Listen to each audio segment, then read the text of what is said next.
Hello students and welcome back to yet another video on my channel CNK Chemistry Cube। और आज जिस topic पे हम लोग बात करने वाले हैं that is again the JEE main results delayed.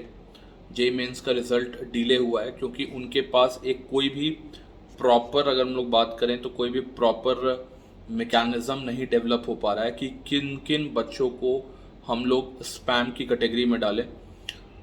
तो वो एक बहुत बड़ी समस्या है क्योंकि अगर मेरा मानना है कि 95 से 99 जाना में भी बहुत ज़्यादा मेहनत लगती है, but that is possible. 90 to 99 भी कुछ हद तक पॉसिबल है, बट बहुत मुश्किल है इस कंपटीशन के दौर में। तो अब जितने लोगों का डेटा मिला है, ठीक है, एनटीए को, वो तो खैर जिनकी डेल्टा इंक्रीज बहुत ज़्यादा थी, वो रिजल्ट्स जो हैं उनको स्पैम घोषित किया जाएगा कि नहीं जाएगा, उस पर भी एक बहुत बड़ा क्वेश्चन मार्क बना हुआ है। और सबकी नज़र इस रिजल्ट्स पे है क्योंकि ये एक बहुत ही प्रतिष्ठित एग्ज़ाम है, बहुत ही ज़्यादा हाईली कॉम्पिटिटिव एग्ज़ाम है और इसलिए इस रिजल्ट्स में डिले हो गई है। जेई एडवांस का नोटिफिकेशन जो था उसको भी पोस्टपोन कर दिया गया है। और आज कल में जेई मेंस का रिजल्ट्स लोग एक्सपेक्ट कर रहे हैं कि आएगा, बट मेरा मानना है कि इसमें कुछ डिले और हो सकता है क्योंकि अभी तक जहाँ तक मैंने बहुत सारे एक्सपर्ट से जानकारी ली, कोई भी करेक्ट मैकेनिज़्म नहीं है। क्योंकि कुछ कुछ स्पैमर्स जो हैं ऐसे भी हैं जिन्होंने सिर्फ एक अटेम्प्ट दिया और उस अटेम्प्ट में उन्होंने सेटिंग करा के, चिटिंग करके 99 परसेंटाइल के ऊपर स्कोर किया है। तो that is one of the biggest problem, one of the biggest challenge before NTA कि how to resolve this crisis, कैसे इस क्राइसिस को वो रिजॉल्व करते हैं। और सीधी सी बात है यार, ये जो क्राइसिस का रिजोल्यूशन होगा वो परफेक्ट रिजोल्यूशन नहीं होने वाला है। तो आपको लग रहा होगा कि नहीं एकदम परफेक्टली हर स्पैमर्स पकड़ा जाएगा, ये एकदम नहीं होने वाला है। हर स्पैमर्स को एनटीए पकड़ नहीं सकता है क्योंकि पता नहीं चल पाएगा कि कितने लोग हैं, कितने लोग छुपे हुए हैं, ठीक है। तो वो चीज़ है कि 100% लोग नहीं इसमें पकड़ा पाएंगे, लेकिन फिर भी मैक्सिमम लोग, मेरा मानना है कि 70 to 80% ऐसे स्टूडेंट्स का रिजल्ट्स एनटीए कैंसिल करेगा, उनको डिस्क्वालीफाई कर देना चाहिए फर्दर एग्जाम्स के लिए। दूसरी बात, मेरा आज का जो वीडियो है वो उन कोचिंग इंस्टीट्यूट्स के लिए भी है जिनका रिजल्ट्स नहीं आता, क्योंकि काफ़ी सारे कोचिंग इंस्टीट्यूट्स भी इस स्कैम में शामिल हुए हैं, उनका भी नाम इसमें सामने आया है।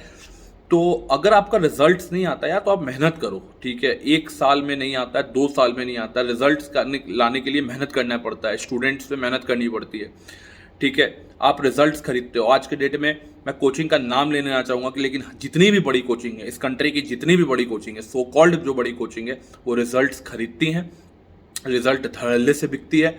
और उन स्टूडेंट्स को भी बोलना चाहूँगा जो कि अपना रैंक बेचते हैं, ठीक है। क्योंकि आप अपने दिल पर हाथ रखकर बोलिए कि क्या आपने सही किया, क्या आपने अपना रैंक किसी ऐसे इंस्टीट्यूट को बेचा जिससे आपने कभी पढ़ाई की नहीं है।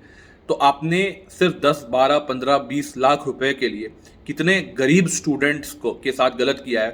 तो ये बहुत बड़ा पाप है, बहुत बड़ा करप्शन है। आप रैंक 1 लाएं, रैंक 2 लाएं, रैंक 3 लाएं और आप अपनी रैंक को बेचते हैं, चाहे वो आप नीट के एग्ज़ाम में बेचते हो, चाहे आप जेई मेंस के एग्ज़ाम में बेचते हो, ठीक है।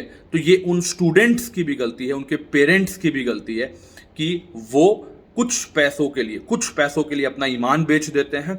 और सोचिए कि एक बच्चे के तैयारी के लिए, मुझे याद है कि लोग, माँ बाप जो है अपनी ज़मीन को बेच देते हैं, गाँव में अपनी ज़मीनों को बेच के बच्चों को कोचिंग कराते हैं, और आप अपनी फेक रिजल्ट्स देकर उन पेरेंट्स के साथ कितना अन्याय करते हैं। अरे आप पैसे कमा लोगे यार, पैसा कमाना बहुत बड़ी ये दिक्कत नहीं है, आपको पैसे मिलेंगे। आप इतने अच्छे रैंक होल्डर्स हो, आप इतने अच्छे, आपके पास ब्रेन है, आपके पास इतनी अच्छी एबिलिटी है क्वेश्चन सॉल्व करने की, आप इतना अच्छा डिसीजन मेकिंग कर सकते हो। तो ये छोटा तुच्छी सी हरकत आपको नहीं करनी चाहिए। तो मेरा ये अपील है इस साल के भी टॉपर से कि काइंडली आप अपना रैंक किसी कोचिंग इंस्टीट्यूट को नहीं बेचे। आप जिस कोचिंग इंस्टीट्यूट में पढ़े हैं वही सिर्फ आपके रिजल्ट छाप सकता है, वही से उनको ही सिर्फ अपना रिजल्ट छापने दीजिए। और ऐसे बहुत सारे छोटे कोचिंग इंस्टीट्यूट्स हैं जो कि बहुत अच्छा रिजल्ट देते हैं, लेकिन उनके जो टॉपर्स होते हैं वो टॉपर्स बड़े बड़े कोचिंग इंस्टीट्यूट्स को अपना रिजल्ट्स बेचते हैं। और मैं उन पेरेंट्स को भी बोलूंगा कि आप ऐसे रिजल्ट्स पे ज़्यादा भरोसा मत कीजिए। आप रैंक 1, रैंक 2, रैंक 3 जिस कोचिंग में आपको दिखता है, आपको लगता है कि वहाँ के सारे टीचर्स अच्छे होंगे और बाकी टीचर्स जो होंगे वो कुछ भी नहीं पढ़ा सकते हैं, तो ये गलत है। ठीक है, कोचिंग का ये जो फर्जीवाड़ा चल रहा है, ठीक है, रिजल्ट खरीदने का जो फर्जीवाड़ा चल रहा है, इसको रोकना चाहिए। और मैं ये कहना चाहूँगा कि जो रैंक बच्चे बेचते हैं उनकी भी उतनी ही गलती है, उनको अपना रैंक जो है वो नहीं बेचना चाहिए। और अगर आप रैंक अपना बेच रहे हैं तो आप काफ़ी स्टूडेंट्स के साथ बहुत ज़्यादा अन्याय कर रहे हैं। उनके माता पिता के जो हार्ड अर्न्ड पैसा है उनको बर्बाद करने में या उनको धोखा देने में कहीं ना कहीं आप भी उन बड़े कोचिंग इंस्टीट्यूट्स के साथ शामिल हैं। तो यही आज का मैसेज है। जय हिंद, जय भारत।